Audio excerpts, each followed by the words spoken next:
There are certain rules one must follow while traveling through Ilex Forest. First, should you consider doing it, never stray from the path. Ever. Before you looms the darkness of Ilex Forest. You've just earned your second badge in the Johto League, and you're already excited about getting your third. It doesn't strike you as odd that no one in Azalea Town told you much about the forest. It strikes you as a little odd that no one will tell you how to get through it. Nonetheless, you know from the map in the Pokemon Center that it stands between you and Goldenrod City, and you need to get to Goldenrod within a week. There is, in reality, no reason why you absolutely need to be there within a week. You simply decided right after defeating Bugsy that you want to get your next badge right away. So, you need to go through Ilex Forest.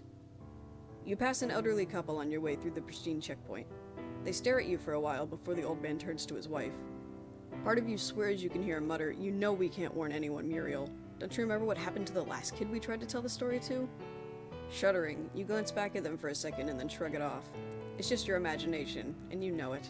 Once upon a time, a long, long time ago, there was a tiny village by the sea. Now, this village wasn't anything particularly special at first glance.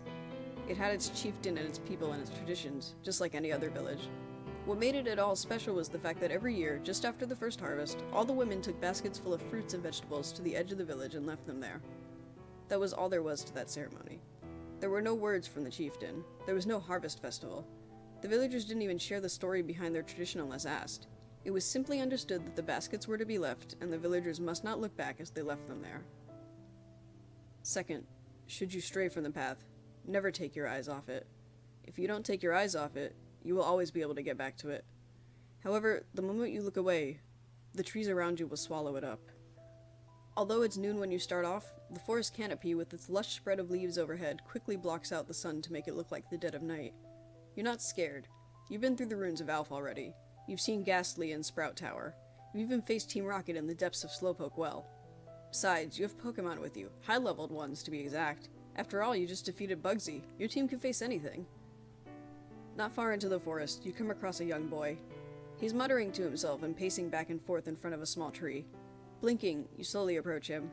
"Hey, are you alright?" you ask. He looks up, his eyes are wide, and his face looks pale, even in the shadows. "It's my boss," he says. "He's gonna kill me." "What makes you say that?"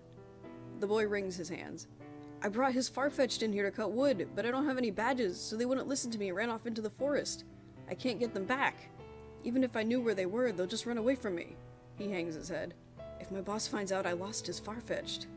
You smile. You know you have the badges to get Pokemon to follow you, and you're always willing to help someone out. Besides, they're Farfetch'd. They're no match for your team, and you know that too. "I can help you," you say. Looking up, the boy gives you a strange look. You can?" "Sure, just tell me which way they went. I'll get them back in no time." He grabs your hand and shakes it. "Oh, thank you. You don't know how much this means to me. They went that way." He points to the left, down a narrow path. "And please hurry. If my boss realizes how long I've been gone, he'll come out here looking for me." You nod and turn towards the path. This, you think, will be easy. As with all villages and towns and just about anywhere someone can name, the village by the sea was likewise filled with all kinds of people. The most beautiful and intelligent of them, it was said, was the chieftain's daughter. Her hair was golden like the sun. Her eyes were blue like the sea. Her skin was the color of the moon, and her voice was soft and sweet.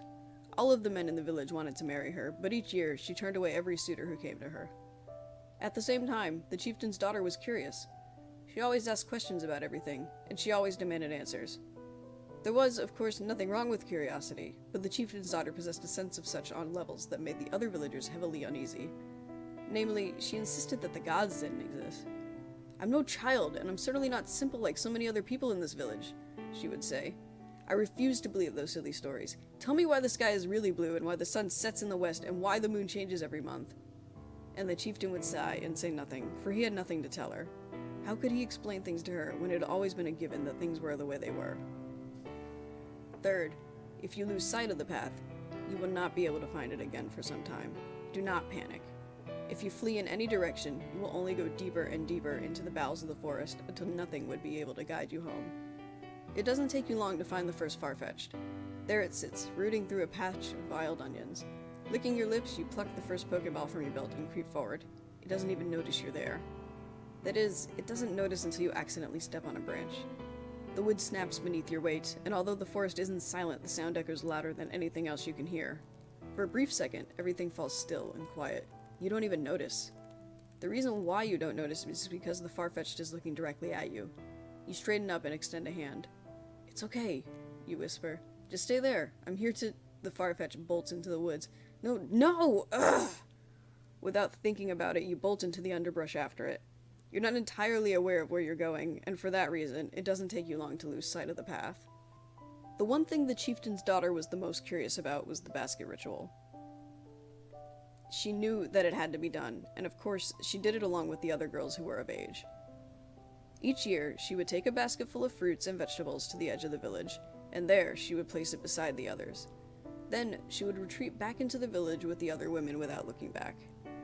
The baskets would stay where all the women left them until the next morning. When the villagers would go back to the village edge, there, they would find the baskets, completely and utterly empty. "Why do we do this?" she asked her father one year. "Because if we refused, our crops would never survive, my child," her father answered. "But why?" she said. "What makes the baskets so special?" The chieftain smiled, but it was a forced smile, because he knew that if he told his daughter the truth, she would demand another answer. Nonetheless, the truth was all he could offer her, because he, more than anyone else in the village, was an honest man. "Because, daughter, many years ago, this place was completely barren," he said. "Nothing would grow, no matter how hard we tried. One day, a witch came to our village and said, 'I can see that your children are hungry, and I would like to help you. If each woman in this village leaves me a basket full of the best of your harvest at the edge of the village every year, I will bless this place for another season, and you will have more crops than you can imagine.'" "Is that so?" the daughter replied. "Quaint! Why then do we not look back at the baskets when we leave them?" "Because, daughter," the chieftain said, "the witch comes to the edge of the village each year and does her magic there. We cannot watch her do so, for if we do, the blessing will turn into a curse." "Is that so?" she asked, and much to the chieftain's surprise, she said nothing more. Fourth, if you travel through the forest calmly, you will eventually come across a place in the forest where no light shines through the trees and no Pokemon can be heard. At this place will be a shrine, not the one most people pass on their way to Goldenrod City. Rather, this shrine is an old one made of stone, covered by vines. Should you come across it, you must leave an offering. The offering can be anything: food, jewelry, anything you value at that point in time. This is an important rule. You must leave something, or you will never be able to find your way back. After a while, you lose sight of the Farfetch'd. If you were old enough to curse, you would have done so right about now. Looking back, you realize belatedly that you'd lost track of the path too. "Nice," you say to yourself, "real nice." Huffing, you continue in what you think would be the best direction. Forward. After all, the forest can't possibly go on forever. One year, the chieftain's daughter came across a handsome young hunter. He, like many others in the village, was enchanted by the daughter's sunlight hair and ocean eyes and wispy voice. As such, he wanted nothing more than to take her as his wife. So one day, the day the women left baskets on the edge of the village, he approached her and grasped her moon-white hand. "My lady," he said, "I pledge to you that I will do anything that would make you happy if you give me your hand in marriage in return." "Anything?" she asked. "Anything," he told her. And the chieftain's daughter smiled, for she knew immediately that this hunter was just as simple as the other villagers. She, however, was smart and cunning, and already she knew exactly what she had to do. Thus, for the second time in her life, the chieftain's daughter did not demand another answer. Fifth, if you fail to leave something at the shrine, and if you walk far enough away that you can no longer see the vine-covered stones that make up its face, you will eventually come across an old wooden house with a blood-red door. There will be smoke coming from the chimney. The air around it will smell like roasted duck and exotic spices. Even if you have eaten less than an hour ago, you will feel hungrier than you have ever felt in your life. Under no circumstances should you approach this house. You don't know how long you've been walking by the time you see something other than trees. Eventually, you realize that the further you go into the forest, the darker it gets. Overhead, the canopy closes over you, blotting out the sun and submerging the rest of the forest in pitch darkness. You feel a slight chill, but you ignore it and press onward. After all, you have 2 badges and 6 Pokemon so far. You can face anything. After some time, you come across a pile of stones nestled between the trees. Upon closer inspection, you realize it's a shrine. Your feet climb onto its stone base, and your hand clears off some of the ivy on its square stone face. Even after some of the ivy is gone, you can't quite tell which old god the shrine might be dedicated to. The inscriptions across its flat surface are worn and in a language you can't recognize. You only realize it's a shrine because it resembles the small, squat ones you learned about in school, and because you can still see a small pile of offerings. A doll, a few coins, small animal bones, at your feet. You shrug and walk away. It's an old shrine. Nothing special, you decide. It's not like anyone believes in the god it might have been for these days, right? This will be your second mistake. 1 year passed since the hunter's proposal. Each day, for 1 full year, the chieftain's daughter would encounter her suitor. On each of those days, she would invent new tasks for him to complete, and without fail, he would obey her every whim. As the year wore on, the tasks grew more and more difficult. "I want you to collect for me the moon's reflection," she said one day. That night, her suitor took his silver bowl to the edge of the sea and filled it with water. Once not a drop more could fit within it, he hurried to the chieftain's daughter and showed her its surface. There, she saw the moon's reflection shimmering on the cold water. She wasn't satisfied. "Go into the prairie and find the biggest toros. Bring its hide to me," she said another day. Her suitor went that afternoon and chased down a massive toros whose hooves made the earth shake whenever it ran. With his bow and arrow, the suitor shot down the beast, and with his knife he cut away its skin. This he brought to the chieftain's daughter. She still wasn't satisfied. "Bring to me the winter wind," she said a third day. So her suitor went to the highest mountain and found for her a snorunt. Using his fishing net, he ensnared the creature and brought it down to the village to show the chieftain's daughter. From its mouth it blew the coldest wind, covering the houses of the village in a fine frost. She still wasn't satisfied. Each day she gave him challenges like these, responding to each one with, "Well, my love, your feat was impressive, but I'm still not happy." And every day, the suitor would simply nod and smile and promise to come back the next day to try again until the chieftain's daughter would finally agree to marry him. When the crops began to grow ripe and the time to harvest them approached, the chieftain's daughter remembered the tradition. She had waited all year for that time to come, and soon she would have her chance to prove to everyone in the village that the stories weren't true. The night before the offering, she told her suitor, "My love, your feat was impressive, but I am still not made happy." Her suitor replied, "I understand, my lady. I will do anything to make you happy if it means you would give me your hand in marriage." "Anything?" the chieftain's daughter asked. "Anything," the suitor said. "Then I want your net," she told him, for she knew he would never agree to capturing the witch himself. At first, he was surprised to hear her request. "My net, lady?" "Your net," she said. "If you let me use your net tomorrow afternoon, after all the women place their baskets by the edge of the village, I will gladly become your wife." "But my lady," the hunter protested, "whatever would you want to use my net for?" "Why, to catch something, of course," she answered. "Something that will please the witch of the prairie." And the hunter, who was so very in love with the beautiful daughter of the chieftain, could only smile and give her his net, for he had no idea she didn't believe in the witch of the prairie at all. Sixth, should you ignore all of the warnings above and approach the house, an old woman will emerge from the house. Her hair will be as silver as the moon, her eyes will be as black as the ocean depths, and her voice will be like the moaning winds. She will invite you inside to have dinner with her, and she will do it using the nicest words anyone has ever said to you. Run. Once again, you find yourself wandering through the darkness of the forest. A nagging worry starts to overtake you. While you're pretty sure it's impossible for a place to go on forever, you start to wonder if you have enough food and water to make it back to civilization. It occurs to you that you have no idea how big Ilex Forest actually is, so you don't even know if you have enough supplies to get to someplace safe. Sure, you know how to forage, but there just doesn't seem to be anything edible in the brush. There don't even seem to be Pokemon to hunt if all else fails. That's when you realize something that really disturbs you. There aren't any Pokemon. You can't hear the cries of Zubat or Hoot Hoot in the trees above you. There aren't any Rattata or Paris scrambling through the underbrush. And even the trunks of the trees are completely devoid of insect Pokemon. As far as you can tell, you are completely alone. Your heart beats quickly when you realize this fact, and it takes all of your willpower to keep walking slowly through the woods. It would be a bad thing if you suddenly burst into a run when you're lost in a forest. This is one of the basic things you learned before setting out on your journey. You'd get yourself even more lost, and even worse, you'd end up exhausting yourself faster. So, taking a deep breath, you confine your sudden bout of fear to uncontrollable shaking as you pass through another thatch of trees and underbrush. On the other side, you suddenly come to a clearing, and in the middle of it is a stone house. It should be noted that you came to this suddenly because just a second ago, it looked to you like a wall of trees was unending. Nonetheless, you blink and thank the legendaries that there's a sign of civilization right in front of you. Even better, smoke is curling from the chimney, and the air smells like cooking meat and spices. That tells you two things. First, it means that you might get something to eat, because you just now realize that you're intensely hungry.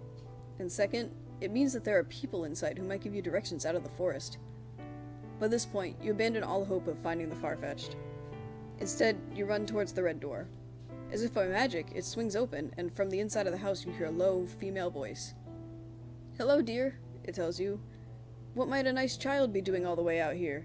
You must be such a strong trainer, perhaps the champion?" You blush. "Well, I have 2 badges." "Ah," the woman says, "you must be very strong indeed. Come inside. Doubtless you want some time to rest, and I haven't had much company lately. Come sit by the fire and tell me all about your adventures." How could you say no? The chieftain's daughter was happier than usual that year. She even sang as she gathered the most fruits and vegetables than any other villager to put into her basket. With the load in her arms, she trotted up to the edge of the village and placed her basket right next to the others with as much enthusiasm as she could muster. Then, without saying a word to the other townspeople, she walked away, still humming that tune. When everyone by the edge of the village was gone, the chieftain's daughter crept back to the baskets and waited. There, she waited all day, hidden among the baskets and watching for anything to come. Even as she heard the rest of the village shout and sing in the fields, she never moved an inch from where she was. Eventually, she began to doze, head drooping inch by inch downward until she heard a rustle. Looking up, she saw a shadow looming over the baskets and a pair of arms reach down towards one. Before she got a good look at the stranger, she flung her suitor's net into the air to catch the shadow. "Aha!" she exclaimed. "You're mine at last!" And when she ran to the net, she found in it the most beautiful woman she had ever seen. 7th, if you, like many others, have been lured into the house, do not take any food or drink that the woman gives you, and take any opportunity you can to get out of the house as quickly as possible. 8th, if you fail to do this, the woman will ask you to stay with her for the night. Whatever you do, do not answer her with a yes or a no. If you answer her with a yes, you will be trapped within that cottage until the next visitor comes. May Celebi have mercy on you if you say no. You decide that the chicken, you assume it was chicken, but you can't quite tell, was the tastiest piece of meat that had ever crossed your lips. The water must have been the sweetest from the freshest spring ever created, and you had nothing but praise to offer for the steamed vegetables and berry pie that the woman offered afterwards. All the while, you tell her all about your adventures. You start by telling her you were one child of 3 who was given a starter Pokemon by Professor Elm in New Barktown. You continue by telling her about your battle against Falkner, shot down by your starter, and Bugsy, stomped by the first Pokemon you caught. You detail the way you captured all 5 of the other Pokemon with you, even going into detail about their individual personalities. You even tell her about your battles against the Sages in Sprout Tower and Team Rocket in Slowpoke Well. The woman says nothing, but she smiles and looks impressed at appropriate moments. You don't even notice that she's not eating anything. After everything is said and after the old woman clears the dishes off the table, she finally speaks. "What incredible stories," she tells you. "My, you're quite an accomplished trainer. What might you be doing this far into Ilex Forest, though? Are you heading to Goldenrod City?" You shrugged. "Well, I was, but there's this guy who lost a Farfetch somewhere in here. I was trying to get it back, but I got lost." She sighs. "Oh, you poor dear. Don't you worry. The Farfetch surely got back to its master by now. They usually do. But you must have gotten exhausted chasing after that bird. Why don't you spend the night here to rest? I can give you directions back to Azalea Town or to Goldenrod, whichever you'd like." Although her offer is generous, something about it doesn't sit right with you. You can't quite explain what it is, but something sends a shiver down your spine. Smiling, you stand. "That sounds really nice, ma'am, but I really should be going. If you could just tell me which way is Goldenrod, I'll just be on my way." The old woman's expression blanks, and she reaches out to grab your wrist. Right then, you shiver again, but this time, it's because you notice that her hand is stone cold. Right then, the chieftain's daughter gasped. The stranger in her net stood tall, dressed in fine green silks. Her eyes were bright blue and deep, like they had seen more than the chieftain's daughter could ever hope to see. All around her, long green hair floated, as if hung in a breeze of its own. The woman reached out, stretching an arm with skin as pale as the snow towards the daughter. "Princess," she said, "why in the world did you throw a net over me?" "Are you the Witch of the Prairie?" the chieftain's daughter asked. The woman smiled sweetly. "Some people call me that, I suppose. And I know you are the daughter of this village's leader. I've been watching you for some time, but I cannot understand why you would want to capture me in a net." "You say you've been watching me, but you don't know?" the daughter asked. Her voice was trembling only because the witch knew who she was without asking. "It's all very simple. I want to show everyone in this village that you're no witch." "But why?" the witch asked. "Because I know what you really are," the daughter said.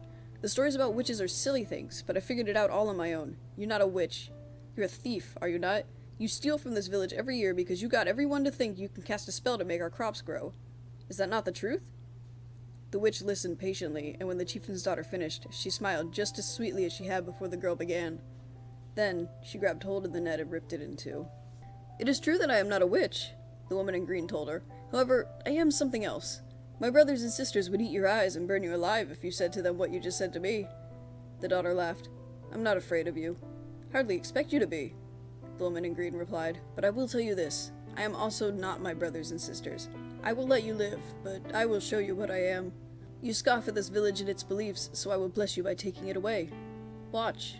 Ninth, remember always that Celebi is with you. This is as far as I can take you. Hey! You exclaim. Let me go!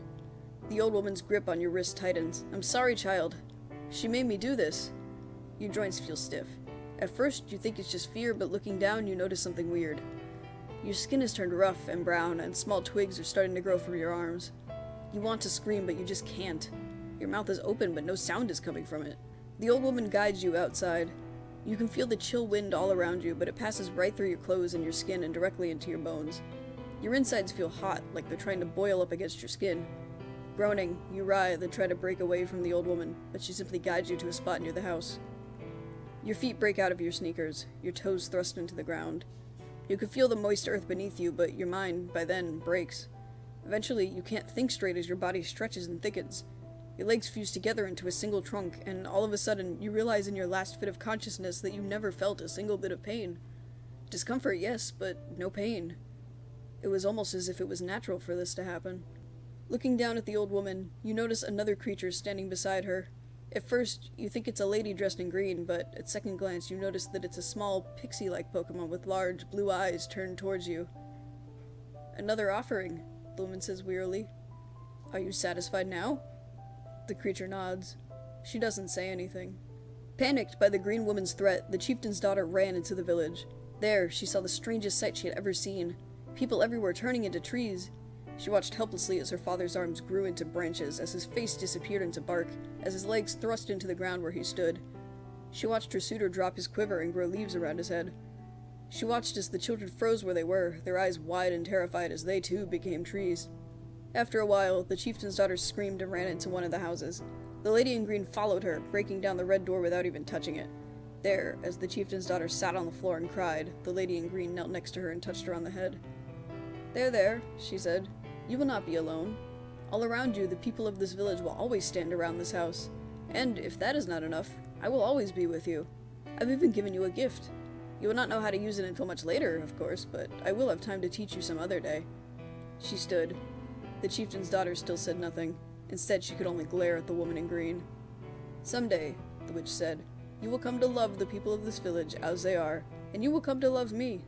Until that day, use the gift I have given you to bring me your offerings. It will be the way you can work to earn my forgiveness. The woman flashed one more smile, one more toothy grin, and for the first time, the chieftain's daughter felt afraid of the green woman. But the witch did nothing else except leave. Eventually, the buildings of Ilex village would crumble except for the one the chieftain's daughter would grow old in. Always old, but never dead. Her hair turned from sunlight golden to pale silver. Her eyes lost the beautiful sapphire blue that once attracted the sorry hunter, and her moon-colored skin grew as cold as her heart. But she would never die. Instead, she built a stone shrine to her mistress, and there she used the magic that the Witch of the Prairie had given her, the same magic that she had witnessed herself, to offer countless lost children to the Green Woman, the creature who became the voice of the forest. I'm so sorry. In the heart of Ilex Forest, where the trees are so thick they block out the sun, a sapling stands, surrounded by hundreds of tall, old trees. At its base are 6 Pokeballs that gather dirt and dust as the seasons pass. You know they contain Pokemon. High-leveled ones, to be exact. They once defeated Bugsy. But you can't reach them. You can hear them now. The trees, that is. All around you, they're weeping and moaning. They can't sleep. They can't rest. They can't scream. All they can do is stand around the cottage of their chieftain's daughter, watching as the old witch turns another helpless child into a gift for the voice of the forest. Eventually, you find yourself joining them, yearning to warn each new trainer that came by. But you can't. You can't move. You can't scream. You can't sleep. You can only watch. They say that if one traveled the wrong way through the trees that stand where the village once was, they might hear the voice of the forest, kindly reminding each and every passerby to remember her and her brothers and sisters. But if there's one thing the old gods do not like, it's to be forgotten.